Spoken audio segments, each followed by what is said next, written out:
Hello viewers, today we shall talk about polygon clipping.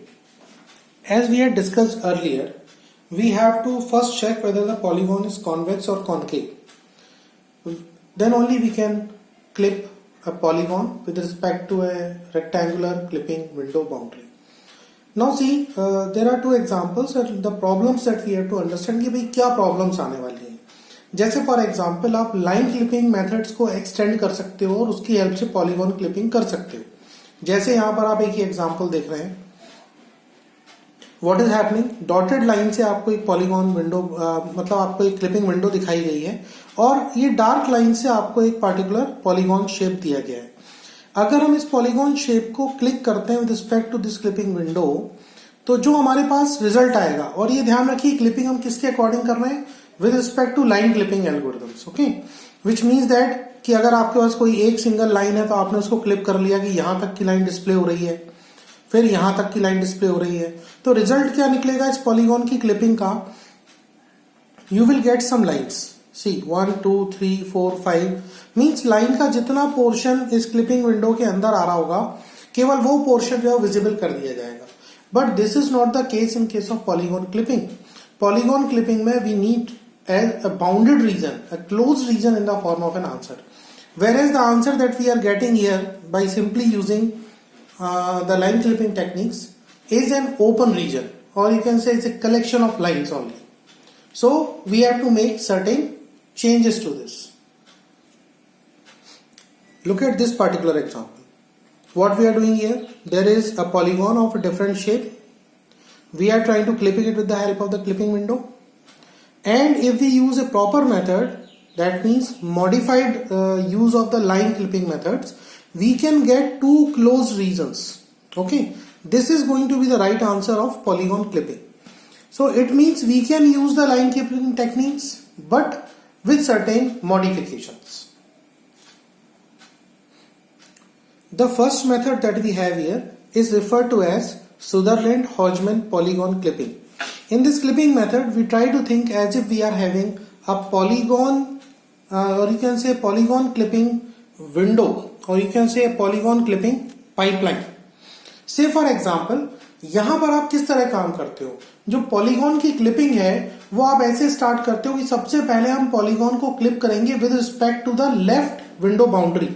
Say for example, look at this is the original picture as well as the polygon. You can also see that with the help of a dotted line, we have shown here the window. That means the clipping window is also mentioned here. Okay. This means what? You have to clip the polygon with respect to the dotted clipping window. How do we start? We think this clipping process in the form of a clipping pipeline. Say for example, first of all, the polygon will be clipped with respect to the left window boundary. यानी सबसे पहले आप left window boundary से clipping करोगे, फिर right window boundary से clipping करोगे, फिर बॉटम विंडो बाउंड्री से क्लिपिंग करोगे और फिर उसके बाद टॉप विंडो बाउंड्री से क्लिपिंग करोगे. Means it will be a series of clipping operations on the same polygon with respect to various window boundaries. हमेशा ध्यान रखिए, अब यहां पर हम लाइन क्लिपिंग टेक्निक का यूज कैसे कर सकते हैं. आपको पता है अगर कोहेन-सुदरलैंड लाइन क्लिपिंग की हम बात करें तो अगर हम लेफ्ट विंडो बाउंड्री से इंटरसेक्शन कर रहे होते हैं तो हमें मालूम होता है कि लेफ्ट विंडो बाउंड्री पर x की वैल्यू कितनी रहेगी, x मिनिमम के बराबर रहेगी.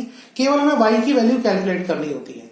Means the same concept and formula that we use there for the x minimum value for the left window boundary, x maximum value for the right window boundary, दोनों cases में हमें y की value calculate करनी होती है. Similarly bottom window boundary के case में क्या रहता है कि y की वैल्यू y मिनिमम के बराबर रहेगी और टॉप विंडो बाउंड्री केस में क्या रहता है कि y की वैल्यू y मैक्सिमम के बराबर रहेगी. हमें सिर्फ x की वैल्यू वहां पर निकालनी होती है. तो सबसे पहले आप पॉलीगॉन का इनपुट देंगे किसमें, you will give it input and try to clip it with respect to the, किसके साथ क्लिप करेंगे, respect to the left window boundary.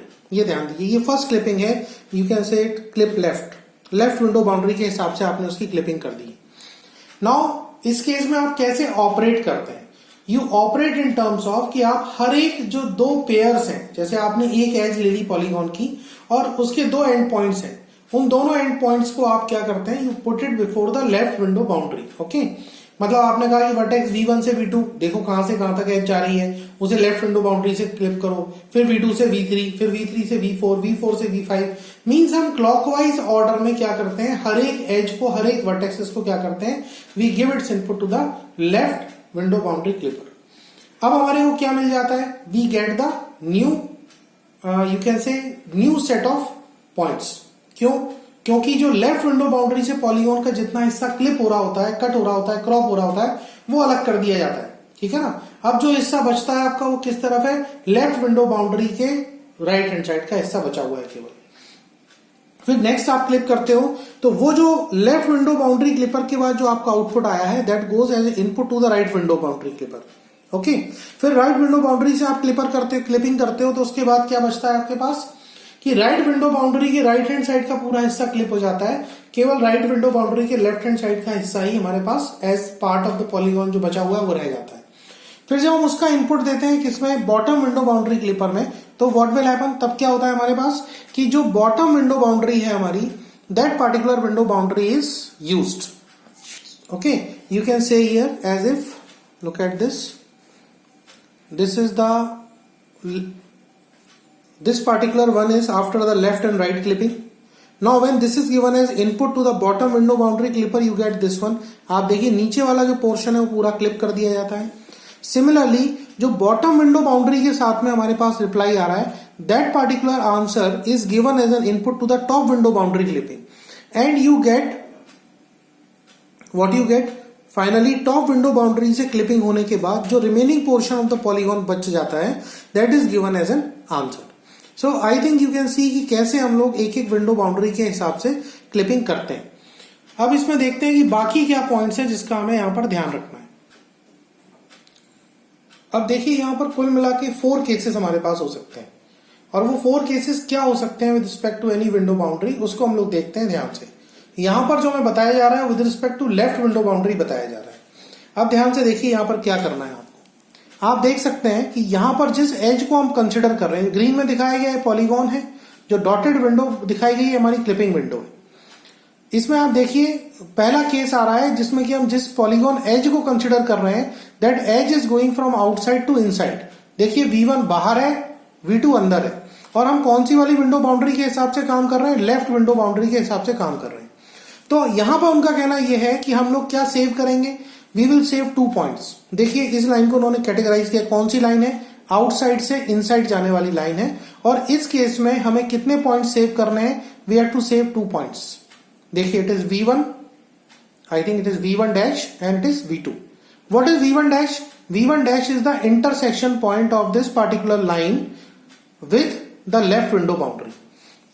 अब एक सवाल आता है आपके मन में कि लेफ्ट विंडो बाउंड्री से हम इंटरसेक्शन कैसे निकालेंगे, तो जो कोहेन-सुदरलैंड में आपने फॉर्मूला यूज किया था, आप उसका इस्तेमाल करके इंटरसेक्शन पॉइंट निकाल सकते हैं। आप लिएंग-बार्स्काई से इसका इंटरसेक्शन पॉइंट निकाल सकते हैं। आई वुड बेटर सजेस्ट कि you use the Cohen-Sutherland line clipping method. Okay, you can simply find the intersection point. इस इंटरसेक्शन पॉइंट V1 डैश की जो एक्स वैल्यू है, चूंकि लेफ्ट विंडो बाउंड्री से हम बात कर रहे हैं तो इसकी एक्स वैल्यू एक्स मिनिमम के बराबर हो जाएगी, और वाई वैल्यू जो है वो किसके बराबर होगी, that will be equal to Y value आपको कैलकुलेट करके यहां पर निकालनी पड़ेगी। नेक्स्ट जो आपको यहां पर देखने की जरूरत है, अब ये आपने क्या देखा, ऐसी लाइन या ऐसी पॉलीगॉन है जो बाहर से अंदर की तरफ यानी आउटसाइड से इनसाइड जा रही थी। अब इसमें आपको 2 पॉइंट सेव करने हैं, ध्यान रखिएगा, इंटरसेक्शन पॉइंट सेव करना है दोनों लाइन का, और V2 यानी सेकंड पॉइंट को सेव करना है। चलिए अब नेक्स्ट पिक्चर देखते हैं, नेक्स्ट कैटेगरी देखते हैं क्या है। इस नेक्स्ट कैटेगरी को आप ध्यान से देखिए, आप यहां पर क्या हो रहा है, जो हमारी लाइन है वो कहां से कहां तक है, इनसाइड से इनसाइड तक, मतलब भीतर से भीतर ही है। मींस किसके भीतर बोल रहे हैं यहां पर, inside to inside means what, inside to inside of the left window boundary, क्योंकि अभी आप सिर्फ एक बार में एक ही विंडो बाउंड्री के साथ में काम करते हैं, ठीक है ना। तो लेफ्ट विंडो बाउंड्री के इनसाइड टू इनसाइड है। इस केस में आप सिर्फ सेकेंड एंड पॉइंट को सेव करते हैं, यानी यू ओनली सेव V2। ध्यान दीजिए, मैं फिर से आम भाषा में बोल रहा हूं, सेकेंड जो एंड पॉइंट है उसको सेव करते हैं हम लोग यहाँ पर, ठीक है ना। मींस अगर अंदर से अंदर लाइन होगी तो आप V2 को सेव करोगे। सिमिलरली इसी क्रम में आगे बढ़ते हुए अगर हम देखें तो नेक्स्ट हमारे पास जो है, that is a line which is, you can से, किस कहां से कहां जा रही है, ये वाली जो लाइन है हमारी, जो V1 से V2 वाली हमारी लाइन है, that line is going from inside to outside. ध्यान दीजिए कहां से कहां जा रही है, अंदर से बाहर की तरफ। ओके, इनसाइड से आउटसाइड। तो इस केस में भी आपको सिर्फ एक ही पॉइंट सेव करना होता है और वो कौन सा पॉइंट होता है? It is the intersection point. ध्यान दीजिए, इंटरसेक्शन पॉइंट। और किसी भी विंडो बाउंड्री से इंटरसेक्शन पॉइंट आप कैसे निकाल सकते हो? You can use the same calculation given by the Cohen-Sutherland formula, ठीक है ना। नेक्स्ट, इसके बाद हमारे पास, इसमें आपने ध्यान दिया केवल एक ही पॉइंट आपको सेव करना था, वो था intersection point. Similarly fourth category case हमारे पास जो है उसको भी आप ध्यान से देखिए। इसमें क्या होने वाला है हमारे पास, यहाँ जो लाइन है हमारी वो कहां से कहां जा रही है? V1 से V2। It is outside to outside. ध्यान दीजिए कहां से कहां तक है? बाहर से बाहर की तरफ। उस केस में आपको कोई भी वर्टेक्स को सेव करने की जरूरत नहीं है। अब यहां पर एक सवाल ये आता है कि भाई ये चारों आपने जो बताए हैं, चारों तरीके जो हमारे पास थे, ये चारों तरीके किस तरह से इस्तेमाल करना है? ये हर एक विंडो बाउंड्री के लिए आपको चारों अप्लाई करना है। पहले आप लेफ्ट विंडो बाउंड्री के लिए पॉलीगॉन की सारी एजेस क्लिप करोगे, वो सारी की सारी एजेस इन चारों में से किसी एक कैटेगरी में आएंगी। फिर आप राइट विंडो बाउंड्री के लिए क्लिप करोगे, तब भी आपके पास यही चारों केसेस आएंगे, ठीक है ना। फिर आप बॉटम विंडो बाउंड्री के लिए करोगे, फिर आपके पास सारी पॉलीगॉन एजेस इनमें चारों में से किसी एक केस में जारी होंगी। फिर आप टॉप विंडो बाउंड्री के लिए करोगे, तब जाकर के फाइनली आपका पॉलीगॉन जो है वो क्लिप होगा। Let us take a small example. अब इस एग्जांपल को आप ध्यान से देखिए। इसमें एक पॉलीगॉन आपको दिया गया और एक क्लिपिंग विंडो आपको दी गई है, ठीक है ना। अब इसमें आपको ये बताना है, ये देखना है कि किस तरह से यहाँ पर क्लिपिंग जो है वो हो रही है। अब इस क्लिपिंग को देखिए कितना आसानी से और कितने आराम से समझने वाली क्लिपिंग है। आप एक क्लॉकवाइज ऑर्डर में किसको फॉलो कर रहे हैं? इस पॉलीगॉन के वर्टिसेस को फॉलो कर रहे हैं। सबसे पहले आपने जो एज कंसिडर की वो एज थी 1 से लेके 2 तक। आप बताइए लेफ्ट विंडो बाउंड्री के साथ अगर हम क्लिपिंग कर रहे हैं सबसे पहले, तो ये जो हमारे पास पॉलीगॉन है इसकी जो एज है 1 से लेके 2 वाली, वो कौन सी कैटेगरी में आएगी? अंदर से अंदर, बाहर से बाहर, बाहर से अंदर से बाहर। तो इसकी कैटेगरी है आउटसाइड टू आउटसाइड कैटेगरी। इसका मतलब क्या होता है? किस वर्टेक्स को सेव करना है? एक को भी नहीं करना, दोनों ही नहीं सेव होंगे, सेव नन। नेक्स्ट देखिए क्या है, next is line polygon edge from 2 से लेके 3, वर्टेक्स नंबर 2 to 3। अब ये जो हमारी वर्टेक्स, ये जो हमारी एज है 2 से लेकर के 3 वाली जो हमारी एज है, this edge is basically outside to inside. अब जब आउटसाइड से इनसाइड की हमारे पास कोई एज होती है तो हमें 2 पॉइंट सेव करने होते हैं। कौन कौन से वो 2 पॉइंट होते हैं? एक तो आप इंटरसेक्शन पॉइंट सेव करोगे लेफ्ट विंडो बाउंड्री से, जो कि आपको कैलकुलेट करके निकालना पड़ेगा, और दूसरा आप जो हमारा वर्टेक्स है सेकंड वर्टेक्स उसको सेव करोगे। यानी जब भी लाइन आउटसाइड टू इनसाइड जाएगी किसी भी विंडो बाउंड्री के, हम 2 पॉइंट सेव करते हैं। कौन कौन से 2 पॉइंट? इंटरसेक्शन पॉइंट और सेकंड एंड पॉइंट, ठीक है। फिर इसके बाद अगली पॉलीगॉन एज देखिए वो कहां से कहां तक है? 3 से लेके 4 तक। लेफ्ट विंडो बाउंड्री के टर्म्स में ये वाली एज कहां से कहां जा रही है? इनसाइड टू इनसाइड है। इसका मतलब क्या हुआ कि आपको केवल सेकंड पॉइंट को सेव करना है, यानी आपने पॉइंट नंबर 4 को सेव कर लिया, ये 3 डैश के नाम से सेव हो गया। नेक्स्ट फिर देखिए जो एज हमारी 4 से लेके 5 तक है वो भी इनसाइड टू इनसाइड है। उस केस में भी आप सेकंड एंड पॉइंट को सेव करेंगे। देखिए 4 डैश के नाम से आपने सेकंड एंड पॉइंट को भी सेव कर लिया। फिर जो हमारी एक और एज है वो कहां से कहां तक है? 5 से लेके 6 तक है। उस एज में आप देखिए it is inside to outside edge. ध्यान दीजिए कहां से कहां के लिए है वो एज? इनसाइड से, ये जो एज है हमारी 5, ये इनसाइड से आउटसाइड जा रही है। किसके लिए? लेफ्ट विंडो बाउंड्री के लिए। अब इनसाइड से आउटसाइड जा रही है भैया, तो कौन से पॉइंट सेव करते हैं इनसाइड टू आउटसाइड लाइन में? केवल इंटरसेक्शन पॉइंट। यानी ये जो इंटरसेक्शन पॉइंट है, इस इंटरसेक्शन पॉइंट को आप क्या करोगे? यहां पर सेव कर लोगे। फिर उसके बाद आखिरी एज है हमारी वर्टेक्स 6 से वर्टेक्स 1 तक। ये दोनों ही वर्टेक्सेस क्या है? हमारे लेफ्ट विंडो बाउंड्री के बाहर है, यानी ये line outside to outside category में आती है, और इस केस में हम कुछ भी सेव नहीं करेंगे, will save nothing. Now you can see कि लेफ्ट विंडो बाउंड्री के टर्म्स में अगर हम देखें तो हमें एक इंटरसेक्शन पॉइंट यहां पर मिलता है और एक इंटरसेक्शन पॉइंट यहां पर मिलता है।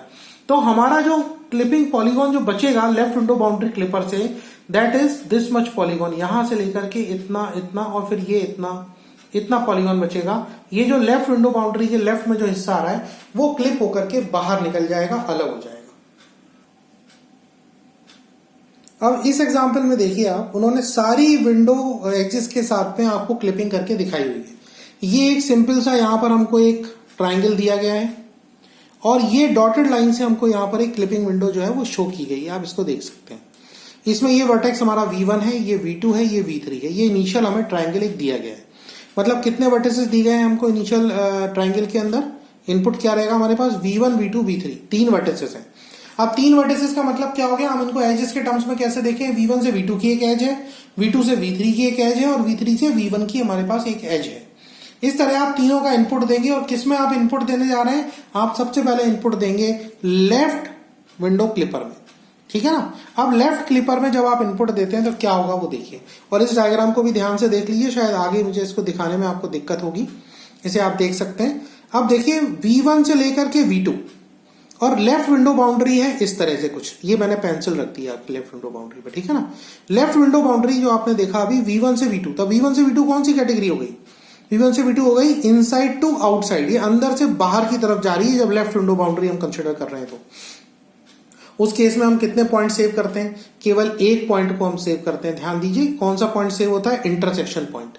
तो इस इंटरसेक्शन पॉइंट का नाम उन्होंने रखा है यहाँ पर V1 डैश, यानी एक पॉइंट आपका सेव होगा V1 डैश। नेक्स्ट आ जाइए आगे, अगली लाइन कौन सी हमारी, V2 से V3। अब V2 से V3 अगर अपन देखें तो लेफ्ट विंडो बाउंड्री के हिसाब से ये जो लाइन है ये आउटसाइड टू इनसाइड वाली लाइन है। अब आउटसाइड टू इनसाइड वाली लाइन को हम जब क्लिप करते हैं, उसकी पॉइंट निकालते हैं, intersection point, left window boundary के साथ में 2 पॉइंट सेव करते हैं। कौन कौन से 2 पॉइंट है वो, एक है ये वाला इंटरसेक्शन पॉइंट और दूसरा होता है सेकंड एंड पॉइंट। तो आप यहां सेव करेंगे V2 डैश और V3, ये 2 पॉइंट आप सेव करेंगे, यानी आप कुल मिला के कितने पॉइंट आपके पास सेव हो गए, ध्यान से देखिए, V1 डैश, ये आपका V2 डैश और V3, और लास्ट लाइन हमारे पास जो है that is V3 to V3, sorry V3 to V1। Okay, अब V3 टू V1 जो लाइन है हमारी वो लेफ्ट विंडो बाउंड्री के टर्म्स में अगर आप देखें तो it belongs to the category, कौन सी कैटेगरी में फॉल करती है वो, it falls in the category inside to inside. And when the line is inside to inside हमें केवल एक ही एंड पॉइंट सेव करना होता है, वो है second and point, that is V1। तो आप देखेंगे यहां पर जब आप V1 V2 V3 का लेफ्ट क्लिपर में इनपुट दे रहे हैं तो आउटपुट में क्या आ रहा है, पहला आ रहा है आपके पास V1 डैश, फिर आ रहा है V2 डैश, फिर आ रहा है आपके पास V3 और फिर सबसे लास्ट में आपके पास जो आएगा दैट इज पॉइंट V1, ठीक है ना। इतने पॉइंट्स आपके पास क्लिप होकर के जो है वो बाहर आ रहे हैं, ठीक है। और इस चीज को आप यहां पर इस लाइन में इन टर्म्स में देख भी सकते हैं कौन कौन से पॉइंट्स आपके पास बाहर आए हैं, ठीक है। अगर आपको मैं पिक्चर में दिखाना चाहूं तो मैं क्या बोलूंगा, कौन कौन से पॉइंट बाहर आए हैं, 1 2 3 और 4, मींस लेफ्ट विंडो बाउंड्री के लेफ्ट में जितना भी पॉलीगॉन था वो पूरा पॉलीगॉन आपका इतना हिस्सा जो है वो क्लिप होकर के बाहर हो गया है। अब आप इसको किसके पास भेजते हैं, राइट क्लिपर के पास भेजते हैं। मगर जरा ध्यान से देखिए कि इस डायग्राम में हमारे पास कुछ भी ऐसा नहीं है जो राइट विंडो बाउंड्री के राइट हैंड साइड हो। तो इसका मतलब ये हुआ कि ये जितना पोर्शन इस पॉलीगॉन का लेफ्ट क्लिपर ने क्लिप किया था वही सेम पोर्शन राइट क्लिपर से भी हमारे पास एज एन आउटपुट निकल के आएगा। There will be no change in the output. अब राइट क्लिपिंग के बाद हम इसे नेक्स्ट कहां पर भेजते हैं आप जानते हैं, it is send to the bottom clipper. Now before I go ahead let me check and see here itself, I would like you to see here only. देखिए यहां पर लेफ्ट और राइट क्लिपिंग हो चुकी है, हम बात कर रहे हैं बॉटम क्लिपर की। बॉटम क्लिपर को मैंने 4 पॉइंट्स भेजे हैं, V1 dash, V2 dash, V3 और V1, ठीक है। Now what will happen, let us suppose start from V1 to V1 dash. ये वाली जो हमारी पॉलीगॉन एज है, अगर हम बॉटम विंडो बाउंड्री के टर्म्स में इसको देखते हैं तो ये आती है आउटसाइड टू आउटसाइड कैटेगरी में, क्योंकि बॉटम के नीचे का मतलब होता है आउटसाइड, है ना। तो ये आउटसाइड टू आउटसाइड कैटेगरी में है ये वाली लाइन, मतलब दोनों ही पॉइंट सेव नहीं होंगे। फिर आप आ जाइए V1 डैश से V2 डैश, ये वाली लाइन। अब V1 डैश से V2 डैश जो लाइन हमारी जा रही है ये आउटसाइड टू इनसाइड लाइन है। ये पॉइंट आउटसाइड है बॉटम विंडो बाउंड्री के, ये इनसाइड है। तो आउटसाइड टू इनसाइड वाली लाइन में क्या होता है, 2 पॉइंट आपको सेव करने होते हैं। एक तो इंटरसेक्शन पॉइंट जो होता है वो सेव करना होता है, और दूसरा आपको जो सेव करना होता है that is the second and point. तो यहां पर आपको एक पॉइंट मिलेगा that is V2 double dash, okay, या आप इसका V1 डबल डैश जो भी नाम देना चाहें, you have to give a new name, okay. तो ये V2 डबल डैश आपको यहां पर ये वाला पॉइंट मिलेगा इस पार्टिकुलर आउटसाइड टू इनसाइड वाली एज से। अब नेक्स्ट पे आ जाइए, next was V2 dash to V3। अब ये V2 डैश टू V3 जो लाइन है हमारी, ये इनसाइड टू इनसाइड वाली लाइन है। अब इनसाइड टू इनसाइड वाली लाइन में आप जानते हैं क्या सेव करते हैं हम, सेकंड वर्टेक्स, यानी क्या सेव होगा आपका V3। और फिर नेक्स्ट लाइन देखिए कौन सी लाइन है आपकी, V3 से लेकर के V1। अब V3 टू V1 जो लाइन है वो बॉटम विंडो बाउंड्री के हिसाब से देखें तो इनसाइड टू आउटसाइड वाली लाइन है। इस केस में हम क्या सेव करते हैं हमेशा, अंदर से बाहर जाती हुई लाइन में हम सेव करते हैं केवल इंटरसेक्शन पॉइंट। तो आप एक पॉइंट ये वाला सेव करेंगे, that is V3 dash. Now अब इसके बाद आपके पास जो रिमेनिंग पोर्शन बच रहा है बॉटम विंडो बाउंड्री क्लिपर से, दैट इज कितना पोर्शन बच रहा है देखिए, V3 dash, then V2 dash, then V2 dash, like this much portion of the, इतना पोर्शन जो है वो केवल आपके पास बच रहा है किससे, बॉटम विंडो बाउंड्री क्लिपर से। जब आप इसका इनपुट दोगे किसमें, टॉप विंडो बाउंड्री क्लिपर में, तो सिंस टॉप विंडो बाउंड्री के रिमेनिंग पॉलीगॉन पूरा ही अंदर है, तो ये पूरा का पूरा पोर्शन जो है वो हमारा डिस्प्ले होगा। Now let us see it with the help of the given example. देखिए ये आपने सबसे पहले देखा लेफ्ट के बाद, फिर ये राइट क्लिपिंग हुई। यहाँ पे राइट क्लिपिंग का जो आउटपुट आया it is given as input to the bottom clipper. फिर बॉटम क्लिपर के जो वर्टिसेस हमारे पास आउटपुट में आए they are given as input to the top clipper, और टॉप क्लिपर से जो हमारे पास फाइनली निकल करके आएगा that will be the output. ये हमारे पास आउटपुट सेट ऑफ वर्टिसेस निकल के आएंगे। तो इस तरह आपने देखा कि आपको हर एक पार्टिकुलर बाउंड्री के लिए, वो हर पॉलीगॉन एज के लिए आपको ये डिसीजन लेना पड़ता है कि वो उन 4 बताई गई कैटेगरीज में, यानी out to out, out to in to out, किस कैटेगरी में फॉल कर रही है और कौन कौन से पॉइंट हमें हर कैटेगरी के हिसाब से सेव करना है। So this is a very standard example. I think this will help you to understand the polygon clipping. In the next video, we will talk about some modifications to this particular method. Thank you very much. Thank you.